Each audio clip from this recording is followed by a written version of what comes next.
कवच एक automatic train protection की टेक्नोलॉजी। मान लीजिए 2 ट्रेन हैं, दोनों ट्रेन अगर सेम ट्रैक पे अगर बाई चांस गलती से भी आ गई तो पास में आती है, उससे पहले कवच उसमें ब्रेक लगाता है।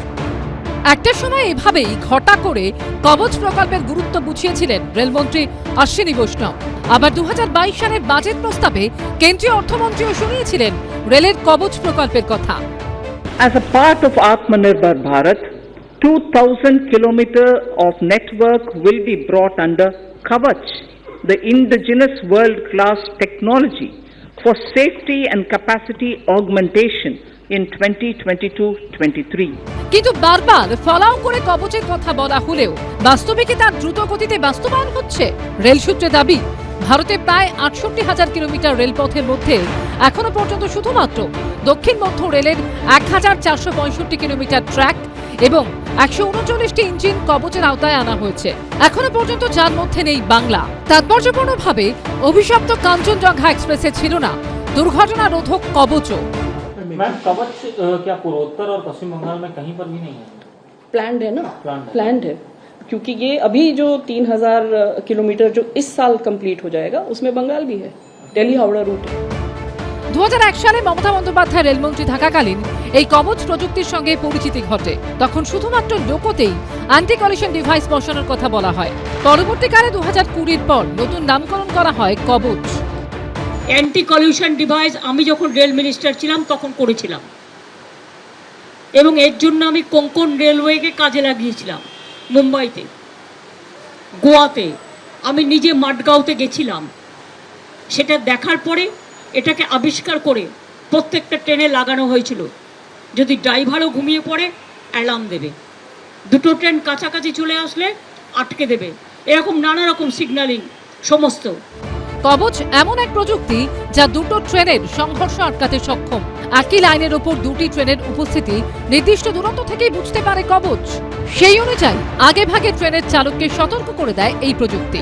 ইঞ্জিনে বসানো যন্ত্রের মাধ্যমে অনবরত সিগন্যাল দিতে থাকে কবচ, যা চালকের দৃষ্টি আকর্ষণ করে। কবচ শুধু সতর্কই করে না, এই প্রযুক্তি স্বয়ংক্রিয়ভাবে ট্রেনের গতিবেগও কমিয়ে দেয়। 2016 সালে মোদী সরকারের রেলমন্ত্রী থাকাকালীন সুরেশ প্রভু রেল বাজেটে ট্রেন দুর্ঘটনা রোধে একটি বিশেষ অভিযান চালানোর জন্য মিশন জিরো অ্যাক্সিডেন্ট চালু করেছিলেন। রেলের সুরক্ষায় তৈরি হওয়া তহবিলে 5 বছরে 1 লক্ষ কোটি টাকা দেওয়ার আশ্বাস দেওয়া হয়েছিল।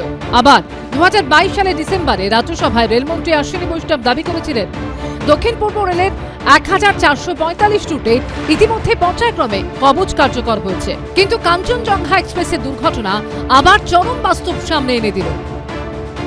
রেল ব্যবস্থাটাকে বিজেপি সরকার ভেঙে দিয়েছে, তুলে দিচ্ছে, বেসরকারীকরণের নামে বেচে দিচ্ছে, আর তার রেজাল্ট হচ্ছে এই এক লাইনে 2টো ট্রেন, 3টে ট্রেন, এই ধরনের পরিণতি। ভারতীয় রেল এগোচ্ছে।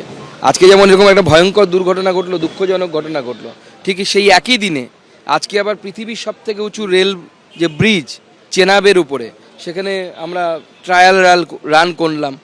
তো কোনো সময় ভুল হয়ে যায়। এখন মানুষ যদি ভুল করে, হিউম্যান এরর যদি সত্যিই হয়ে থাকে, যেটা বলা হচ্ছে প্রাথমিক, তো কারো কিছু করার নেই, তো কোনো সিস্টেমই কাজ করবে না। কেরল কংগ্রেস সোশ্যাল মিডিয়ায় রেলমন্ত্রী অশ্বিনী বৈষ্ণবের সেই কবচ ব্যাখ্যার ভিডিও তুলে ধরার পাশাপাশি কটাক্ষ করে ইংরাজিতে কবচের পুরো অর্থ লিখেছে, keep acting vigilant and chill happily.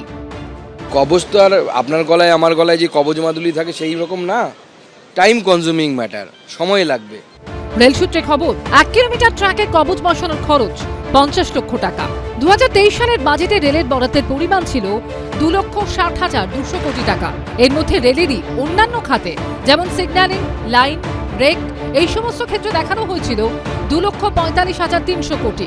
তাহলে আর দ্রুত গতিতে কবচের মাধ্যমে দুর্ঘটনামুক্ত ভারতীয় রেল কিভাবে সম্ভব? সবটাই কি নিছকই বুলি? প্রশ্ন অসংখ্য রেল যাত্রীর। কৃষ্ণেন্দু অধিকারী, দীপক ঘোষ ও সনদ শাহর রিপোর্ট, এবিপি আনন্দ।